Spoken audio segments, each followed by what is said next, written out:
quand tu lis la Constitution et que tu vois que la République est définie comme étant la gouvernance du peuple, par le peuple, pour le peuple, c'est quoi que tu as du mal à comprendre? Quand dans la Constitution, tu lis que le président de la République n'a absolument aucun pouvoir sur son peuple, puisque le pouvoir c'est le peuple, donc toi, moi, nous tous, et qu'il n'a que des devoirs, et son premier devoir étant de veiller à ce que la Constitution soit respectée. Il ne fait pas son boulot, je vous l'accorde, mais il n'a aucun pouvoir sur son peuple, si ce n'est que celui que tu lui attribues en allant manifester et en mendiant une miette de pain. C'est quoi que tu as du mal à comprendre? Quand tu lis les droits de l'homme qui sont inaliénables et imprescriptibles, si tu ne comprends pas ces mots, va voir la définition dans le dictionnaire, ce sont des mots quand même assez puissants. Les droits de l'homme qui définissent ta liberté et ta souveraineté et qui tu te plais à gronchonner dans ta maison parce qu'ils ont voulu t'enfermer pour les pseudo-confinements et couvre-feu, c'est quoi que tu as du mal à comprendre? Est-ce que ce peuple, est-ce que cette société est à ce point malade pour que vous soyez tous devenus des esclaves assistés qui attendent qu'il y ait un messie qui arrive pour vous sauver, des esclaves qui implorent à leur maître qu'ils ont désigné comme étant leur maître, parce que vous n'appartenez à personne et encore moins à Macron. Est-ce que vous êtes à ce point manipulé, manipulable, influencé, influençable pour aller crier votre colère quand on vous dit d'aller crier votre colère et ni avant, ni pour des choses qui vous concernent réellement, la retraite. La retraite, tout le monde est descendu dans les rues. C'est une bonne chose, mais est-ce qu'il n'y a que ça qui vous intéresse sérieusement? D'ici 2030, la planète, parce que nous sommes face à un problème mondial et ce n'est pas Macron qui est responsable de ce problème mondial. Macron n'est qu'une marionnette qui est là pour vous servir une télé-réalité quotidienne, pour vous mettre en colère et vous pousser à la révolte. C'est dans leur plan, c'est écrit depuis longtemps. Jacques Attali en avait parlé en 2017, il y aura une révolution en France et ils font tout pour vous y mener. C'est quoi que tu as du mal à comprendre dans tout ça? Est-ce qu'il serait pas temps, plutôt que de regarder ces influenceurs sur Internet, alias Olive Olive, Gérard Camberlin, Ramou, etc., etc., ou encore mieux, BFM, Hanouna et tout le reste qui vous manipule, vous influence, est-ce qu'il ne serait pas mieux de vous intéresser à la véritable information qu'on peut trouver sur le World Economic Forum, le Forum économique mondial, le Forum économique de Davos, que vous l'appelez comme vous voulez, l'OMS, l'ONU, l'OMC, l'OMT, etc., etc. Est-ce qu'il ne serait pas temps de se dire, il y a un véritable problème, peut-être qu'on ne l'a pas compris, on va se remettre en question et on va essayer de comprendre le problème. On ne peut pas solutionner un problème sans être certain de le connaître et de l'avoir compris. Euh, Pendant ce temps-là, ils sont en train de détruire l'avenir de nos enfants. Pendant que vous vous préoccupez de quelque chose que de toute façon vous n'aurez pas, parce que, comme je vous l'ai dit, il y a 50% des emplois sur la planète qui vont disparaître. Ils vont mettre en place un revenu universel pour tout le monde. Ils vous ont empêché d'aller voir vos parents et grands-parents dans les maisons de retraite. Ils les ont même euthanasiés, personne n'a bronché. Parce qu'on ne vous a pas dit, allez, on est en colère, on monte sur Paris, on va tout casser. Ils détruisent l'avenir de nos enfants. La pédocriminalité est omniprésente, et quand je dis pédocriminalité, c'est tout ce il peut y avoir qu'on fait de mal à nos enfants. Le simple fait de gueuler sur un enfant ou de lui mettre une gifle, c'est déjà de la pédocriminalité pour moi. Mais en dehors de ça, ils ont voté à l'époque au début du mandat de Macron, 11 vaccins obligatoires. Aucune colère, on en a rien à foutre, c'est que nos gosses, c'est à eux de subir, c'est pas grave. Les masques obligatoires dans les écoles, rien à foutre. Les enfants ont été torturés dans les écoles. L'éducation sexuelle dans les écoles, en bas âge, on s'en fout. Si la pédophilie a toujours existé en France, on entend parler depuis des décennies, les enfants qui se violent entre eux, c'est un phénomène récent. L'éducation sexuelle des enfants dès le plus bas âge ou des enfants handicapés dans les centres d'éducation motrice, c'est immonde. C'est répondre aux questions des enfants avant qu'ils se la posent. Et de ce fait, c'est pas à l'éducation nationale d'apprendre la sexualité aux enfants. Qu'il y ait des cours de prévention en prenant une poupée ou un nounours en disant si un adulte te touche là, là, là et là, tu en parles à des adultes, tu viens nous en parler, c'est une bonne chose. On appelle ça de la prévention.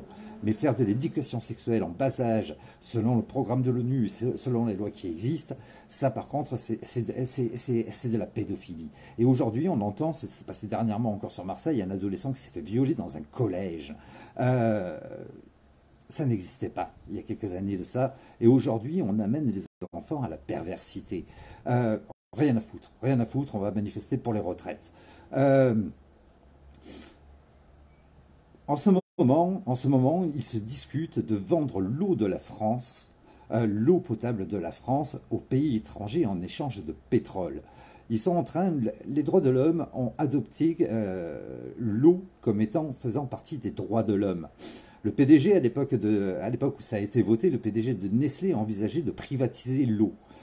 Ils ont encore une fois contourné la chose. Autant ils n'ont pas pu faire d'obligation vaccinale, parce que l'obligation vaccinale est totalement interdite, si ce n'est les établissements qui peuvent décider, comme les écoles et les établissements hospitaliers qui peuvent décider de dire si vous ne rentrez pas chez nous si vous n'êtes pas vacciné, mais l'obligation vaccinale par elle-même n'existe pas. On ne peut pas obliger un citoyen, tout acte médical doit être consenti et éclairé.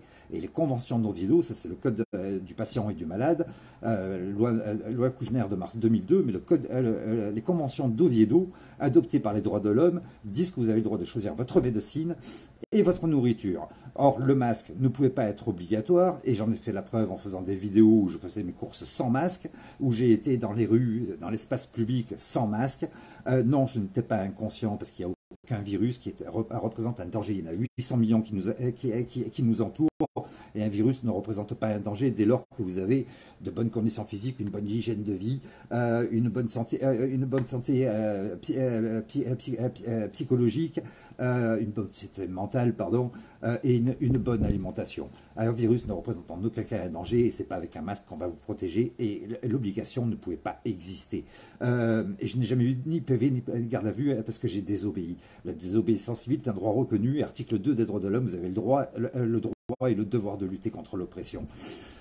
Les vaccins ne peuvent pas être une obligation, ils ont contourné la chose en faisant un pass. Même Véran en avait parlé en disant nous avons contourné l'obligation parce qu'ils ne pouvaient pas la faire.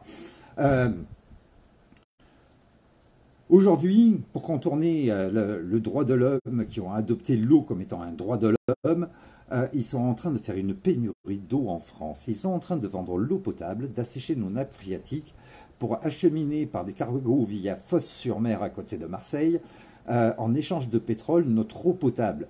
Et encore pire, ils sont en train de pomper l'eau de nos nappes phréatiques pour la mettre sur des bassins. Il y a des gens qui manifestent contre ça, sur des bassins, sur des bassines qu'ils ont fait au milieu des champs qui représentent plusieurs hectares, où l'eau va être exposée au soleil. Ils n'ont même pas pensé à l'évaporation. Autant la laisser dans les nappes phréatiques et la pomper selon les besoins. Je ne vois pas la débilité, je ne vois pas l'intérêt de faire des bassines et d'exposer au soleil pour faire de l'évaporation. Je ne vois pas l'intérêt du tout. Ils ont fait des hautes études et ils savent très bien ce qu'ils font. Ce ne sont pas des andouilles. Les andouilles, c'est ceux qui suivent et qui boivent leurs paroles. Ils sont en train de créer une pénurie d'eau, ce qui va faire que pendant que vous manifestez pour les retraites, eh bien bientôt on n'aura plus d'eau et vous allez la payer cher l'eau. Parce qu'à partir du moment où elle se raréfie, eh bien il va falloir la payer, parce qu'il va falloir la gérer, et tout ce qu'il faut gérer, il faut payer les gens qui la gèrent. Donc on va donner encore la gestion de ça à des multinationales comme Nestlé, Danone, qui possèdent déjà les bouteilles d'eau. J'étais à une époque fier de boire de la San Pellegrino, certain de boire de l'eau italienne. Étant d'origine italienne, je ne buvais que de ça. Et il s'avère que ça appartient à la Suisse, San Pellegrino, que ça appartient à Nestlé, et ils ont le monopole sur toutes les bouteilles les bouteilles en plastique d'eau. Ils fabriquent des bouteilles en plastique et non pas de l'eau. Les sources, c'est les sources françaises. Ils ont juste un droit d'exploitation et aujourd'hui, ils vont vendre par milliards de mètres cubes à l'étranger notre eau. Vous en avez rien à foutre. L'avenir de nos enfants, vous en avez rien à foutre. Vous manifestez pour quelque chose d'illusoire, les retraites, alors que, comme je vous l'ai dit, nous allons tous avoir un revenu universel, c'est dans leur plan. Il n'y a aucun intérêt à manifester contre les retraites, on va perdre 50% des emplois sur la planète. Mais pendant ce temps, les enfants, vous en avez rien à foutre. Placement abusif des enfants, il y a un avocat sur Marseille qui s'appelle Michel Amas, A-M-A-S. Il est sur tous les réseaux sociaux Il dénonce ce qui se passe dans le bureau des juges des enfants et le placement abusif et la souffrance des enfants dans les foyers, la souffrance des enfants placés. Il est suivi par 2000 personnes en étant généreux, par 2000 personnes. Par contre, vous avez un mec sur les réseaux sociaux qui s'appelle Olive Olive, qui n'est juste que le chroniqueur BFM sur Facebook, qui lui vous raconte des niaiseries, mais juste incroyables, et qui vous parle de la Macronie. C'est juste un relais de la Macronie, et il vous concentre là-dessus. Et lui, il est suivi par 170 000 personnes. Il vous parle de la retraite, il vous parle de tous les problèmes que BFM vous raconte pour vous manipuler. Il fait partie sans le vouloir ou en étant conscient de cette opposition contrôlée, et vous n'en avez rien à foutre. Vous suivez ça, et par contre, nos enfants, vous n'en avez rien à foutre. Il n'y a personne qui s'est mis en colère, il n'y a personne qui a dit stop, on se préoccupe de nos enfants avant tout, le masque à l'école, rien à foutre, la vaccination, 11 vaccins obligatoires, rien à foutre, les placements abusifs, et vous êtes tous concernés par ça, ne vous croyez pas à l'abri, un jour ça peut vous arriver ou arriver à un enfant de votre famille. Non, il ne suffit pas d'être maltraitant pour avoir affaire à ce genre de choses.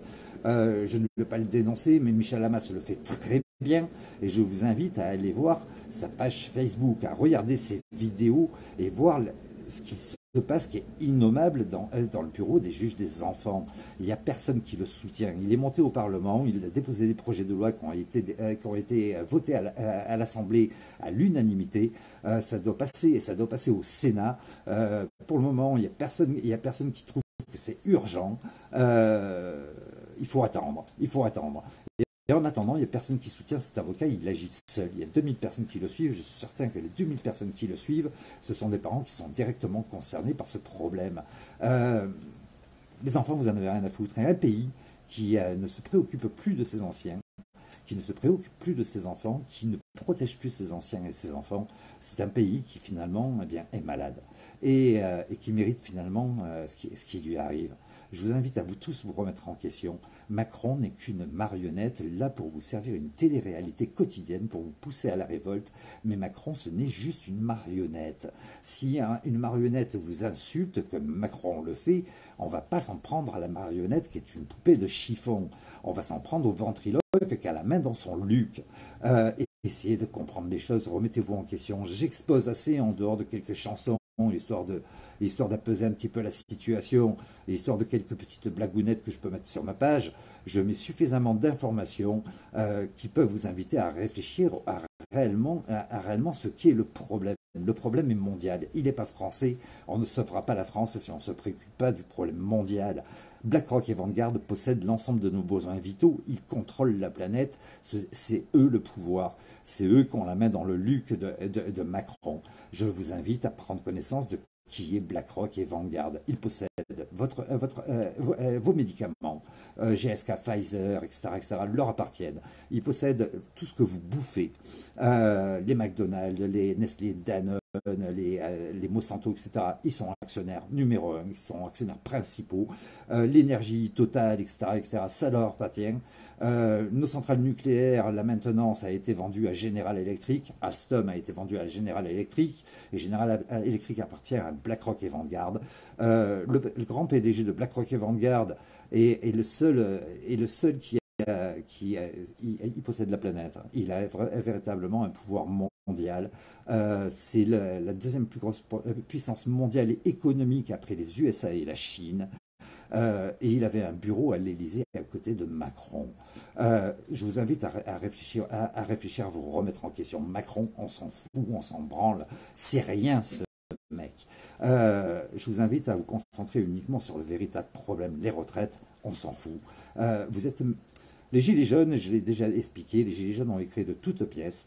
Comment vous pouvez expliquer que on vous invite, tout ce qui est contre le pouvoir, tout ce qui est contre l'élite mondiale, tout ce qui est contre leur projet, est totalement censuré. Les personnes qui ont tendance à le dénoncer, comme Claire Savrac qui a été tuée, comme Assange qui a été mis en prison, comme Fortillon qui a été mis en prison, comme le docteur Perron et le docteur Raoult qui étaient censurés sur les réseaux sociaux, tout ce qui est contre leur projet, ils le censurent, ils le tuent, ils le mettent en prison.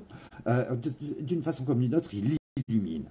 Par contre, on vous invite à aller manifester, à aller tout brûler sur Paris, avec des olives, avec des pages de gilets jaunes, avec des pages de ici, on bloque tout, ensemble on bloque tout, etc., etc.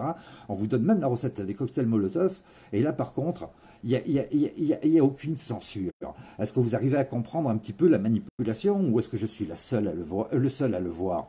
Est-ce que vous arrivez à comprendre que euh, la révolution, ils la veulent réellement? Jacques Attali en avait parlé en 2007, comme il avait parlé en 2011 en 2009 de la pandémie, en 2011 de la guerre, de la troisième guerre mondiale qui permettrait l'ouverture, la mise en place d'un gouvernement mondial.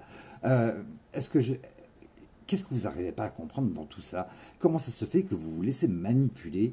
Et dès qu'on vous dit il faut sortir parce que tu es en colère, aujourd'hui tu es en colère parce qu'on a dit ça à BFM, tu sors dehors. Qu'est-ce que tu attends pour comprendre les choses et faire par toi-même et comprendre que, nous sommes le pouvoir. Même si tu es au RSA, même si tu es une femme de ménage, même si on t'a expliqué que tu es un ouvrier, que tu te dois d'obéir, c'est faux. C'est faux. Tu as le pouvoir parce que c'est écrit dans la Constitution. La République, c'est la gouvernance du peuple, par le peuple, pour le peuple. Les droits de l'homme sont la garantie de notre liberté, de notre souveraineté et définissent l'ensemble des crimes contre l'humanité. Euh, il est dit dans les textes officiels que la justice doit être rendue au nom du peuple. Nous sommes le peuple, nous sommes le pouvoir, nous sommes libres et article 2 des droits de l'homme, nous avons le devoir et le pouvoir de lutter contre l'oppression. Qu'est-ce qui vous manque comme élément pour dire que nous prenons la chaise en main, que nous avons besoin de personne, juste de nous réunir tous ensemble, d'arrêter de nous diviser avec des conneries de c'est la faute aux musulmans, c'est la faute des juifs, c'est la faute des noirs qui viennent en France, c'est la faute des homosexuels, etc., etc. C'est quand on se décide de tous se réunir, d'apprendre à s'aimer, à se comprendre. Aujourd'hui, en ce moment, c'est le ramadan.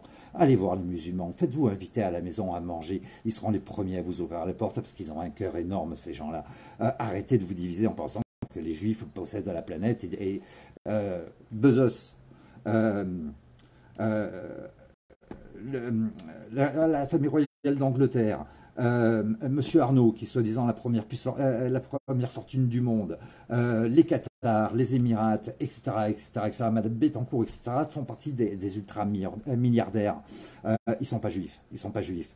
Il y en a qui se concentrent sur Soros, Rothschild et Rockefeller, qui effectivement sont d'origine juive, mais ne respectent même pas leur religion, ils sont simplement d'origine juive.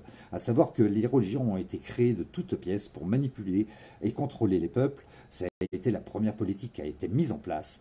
Euh, mais l'élite mondiale n'a absolument aucune religion. J'ai eu à faire, j'ai pu approcher les émirs et les Qatars, qui sont les chefs religieux musulmans. J'ai du respect pour les musulmans, j'ai du respect pour tous ceux qui croient et qui adhèrent à des religions. Je suis athée moi, mais j'ai du respect pour tout le monde et je m'intéresse à toutes les croyances. Mais j'ai pu approcher ces gens-là sur Genève, dans des soirées. Ils sont censés être les chefs religieux de l'islam. Ils financent les mosquées, la construction des mosquées dans tous les pays, y compris en France. Euh, je les ai vus prendre de la cocaïne, boire du champagne et des bouteilles de cognac à pas de prix et consommer des escortes à 4000 balles la soirée. Est-ce que c'est ça l'islam? Ils font tout ce que. Ils font le contraire de ce qu'ils recommandent aux musulmans qu'ils contrôlent. C'est L'élite mondiale n'a absolument aucune religion. Il y en a qui leur attribuent le satanisme, etc. Certes, leur acte est satanique, mais le satanisme, c'est ni plus ni moins qu'une croyance comme le reste. Par contre, le nazisme, il n'a jamais perdu la guerre, il a continué à exister.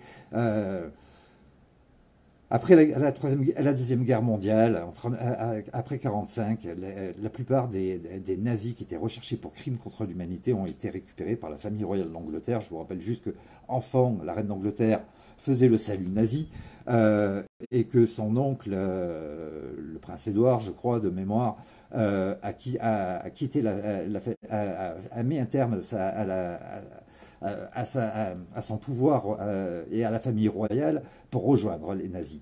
La, la famille royale d'Angleterre a récupéré, les États-Unis ont récupéré des nazis recherchés pour crimes contre l'humanité et les ont mis à des postes à haute responsabilité. Le premier directeur Monsanto était un nazi recherché pour crimes contre l'humanité. Le premier président de l'OTAN, pareil. Le premier président de l'Europe, pareil. Qu'est-ce qu'il vous faut pour comprendre le problème? Est-ce que vous allez vous concentrer sur les informations que vous regardez à la télé et qui sont là pour vous influencer? Je vous rappelle juste que la télévision, vous la regardez pas, c'est pas un problème, mais il y a d'autres façons de s'y divertir. Si vous éteignez sur le bouton off et que vous rassemblez votre famille ou simplement votre chéri, eh bien déjà vous allez retrouver en appuyant simplement sur off une vie de couple, une complicité, organiser des jeux avec votre famille ou avec votre chéri. J'ai eu une, une, une copine qui venait à la maison et elle était contre tous les écrans, elle avait un vieux téléphone avec des touches. Le soir, on jouait au baccalauréat comme quand on était gosse. Eh bien, on a passé des magnifiques soirées et ça nous a donné envie de nous rapprocher, de discuter. Euh, on- la télévision tue les couples, tue la famille. Si vous éteignez ça, vous allez retrouver une vie sereine et vous serez plus manipulé. Si vous arrêtez de regarder ah, il faut que je m'informe, il faut que je regarde la télé, c'est faux, tu t'informes pas, tu te fais manipuler. Les écrans sont des outils de manipulation de masse.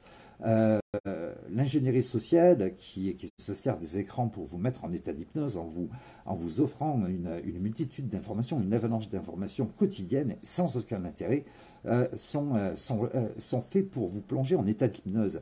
L'état d'hypnose, c'est mettre de côté votre cortex préfrontal qui vous sert en principe à intellectualiser les choses, à mener des opérations non répétitives et intelligentes. Autrement dit, c'est votre intelligence qu'ils endorment. Et vous faites des choses que vous ne contrôlez plus.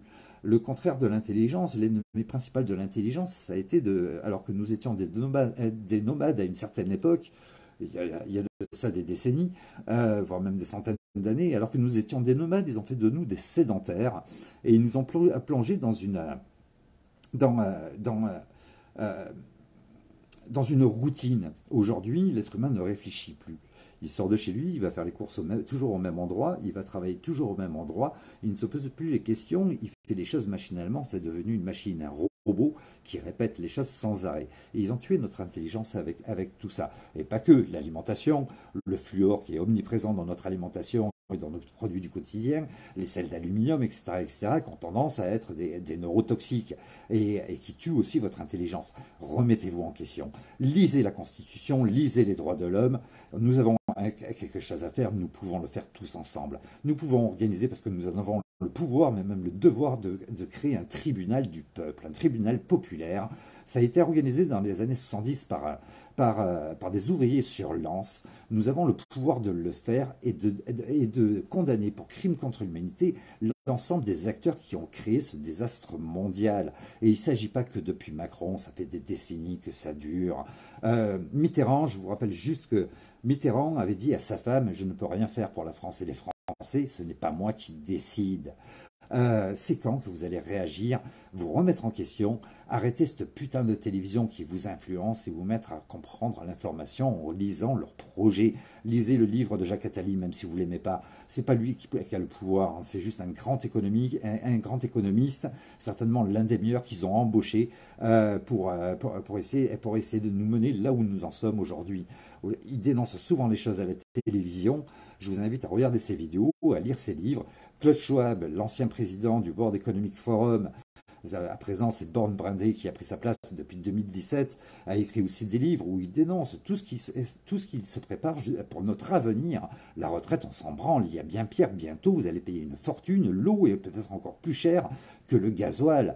On échange notre eau potable contre du pétrole. Bientôt vous allez peut-être pouvoir rouler en voiture, mais vous ne pourrez plus boire. Vous allez crever la dalle et vos enfants, arrêtez les conneries. Arrêtez les conneries. Il serait temps de réagir et de vous remettre en question.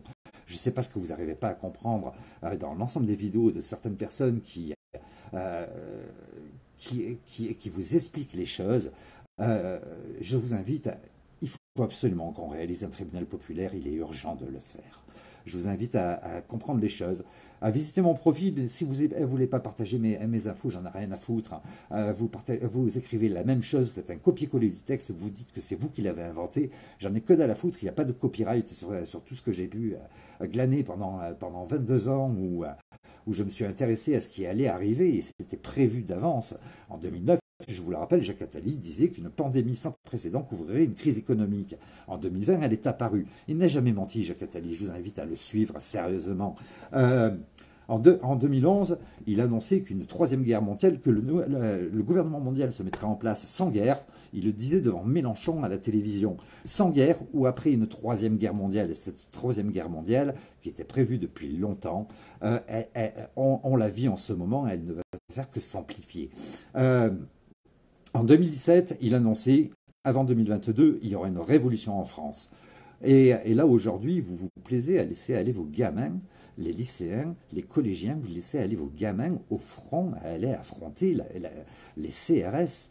Mais s'ils se font arracher un œil, je pense qu'on est un pays pédocriminel, vous êtes des collabos de cette pédocriminalité parce que les gamins, vous en avez rien à foutre. Si vos gamins se font arracher un œil, un bras, etc., comme ça peut arriver avec les manifestants, ne pleurez pas, vous êtes directement responsable et ce sera à vous de vous faire le reproche, ce ne sera pas la faute des CRS. Vous serez les premiers responsables. C'est trop facile de mettre la faute sur les autres. Je vous rappelle juste que Fillon avait pendu une loi qui est dans le code pénal, qui est parue sur que tout le monde a ignoré. Même moi, je l'ignorais à l'époque. Je l'ai appris il n'y a pas très longtemps. Fillon a pendu une loi qui est parue dans le journal officiel et qui est dans le code pénal.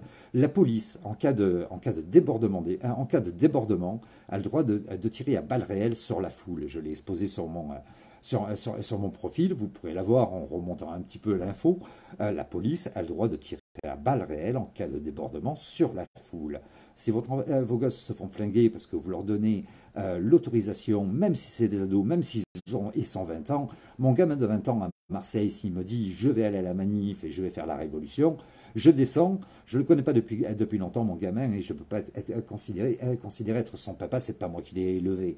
Mais là, cette fois-ci, je descendrai à Marseille, je lui mettrai une bonne calotte et je l'enfermerai dans sa chambre, qu'il le veuille ou qu'il ne le veuille pas. Je préfère même à la limite lui casser la gueule plutôt qu'il aille affronter les CRS. Qu'est-ce que vous avez dans la tranche pour laisser vos gamins aller au front pour une putain de retraite? Préparez-vous, si vous voulez les laisser faire, préparez-vous à pleurer, qu'ils soient éborgnés, qu'ils aient une main arrachée ou qu'ils se fassent flinguer. Préparez-vous à ça, mais vous ne pourrez pas mettre la responsabilité sur Macron. C'est à vous, vous les parents, c'est vous les responsables de vos enfants. Quel que soit leur âge, vous n'avez pas le droit de faire ça. Vous n'avez pas le droit et vous êtes en train de faire n'importe quoi. L'avenir de nos enfants, ils sont en train de la détruire. Tout le monde s'en branle. Vous vous plaignez pour une retraite. Vous savez que pleurer. Le général de Gaulle disait les Français sont tous des veaux. Ils ne savent que beugler. Et je trouve qu'il avait raison. Nous avons cette réputation mondiale. Sur Genève, je rencontre sans arrêt des personnes de l'étranger, de tous les pays, qui me disent tu es français. Aujourd'hui, je ne le dis plus que je suis français. Je dis soit que je suis marseillais, soit que je suis un citoyen de cette planète. Parce que les Français, ils ne savent que se plaindre. Et ils ont raison. Par contre, la solution, vous ne la voulez pas. Nous avons la possibilité de tout changer. Il suffit encore que vous remettiez en question, que vous compreniez les choses. Nous sommes le pouvoir. La garantie de notre liberté et souveraineté est inscrite dans les droits de l'homme. Les crimes contre l'humanité y sont aussi désignés. Nous avons le devoir et le pouvoir d'organiser un tribunal du peuple pour les condamner tous pour crimes contre l'humanité. Il vous appartient à tous de participer à ça, déjà en en parlant quotidiennement, tous les jours, sans arrêt, en le publiant sur les réseaux sociaux, en parlant autour de vous. J'espère que l'information va circuler et j'espère qu'on va arrêter ça. J'espère que je commence à comprendre comment les collabos, ce qu'on appelait les collabos pendant 39-45, sont devenus des collabos. Je ne pense pas qu'ils étaient conscients de faire le mal. Je pense qu'ils ont été manipulés et qu'ils pensaient faire le bien pour leur pays parce qu'ils recevaient des informations qui leur disaient il faut faire ça. Et vous êtes en train de reproduire la même chose et sans le vouloir, vous êtes en train d'être des collabos de ce système parce que vous vous laissez manipuler, influencer par la télé, par une marionnette qui est insignifiante à l'Élysée, par les influenceurs qui ne sont que des manipulateurs sur les réseaux sociaux et vous vous contentez d'informations complètement stupides et de conneries, de diarrhée intellectuelle que vous pouvez voir sur les réseaux sociaux. Il faut arrêter ça. Il y a un moment, il faut s'arrêter, il faut se remettre en question. Ça fait 5 ans qu'on tourne à rond et ça n'a rien changé. Et aujourd'hui, vous voulez monter à la violence, mais qu'est-ce qui se passe? Vous croyez que Macron, sérieusement, il est encore en France?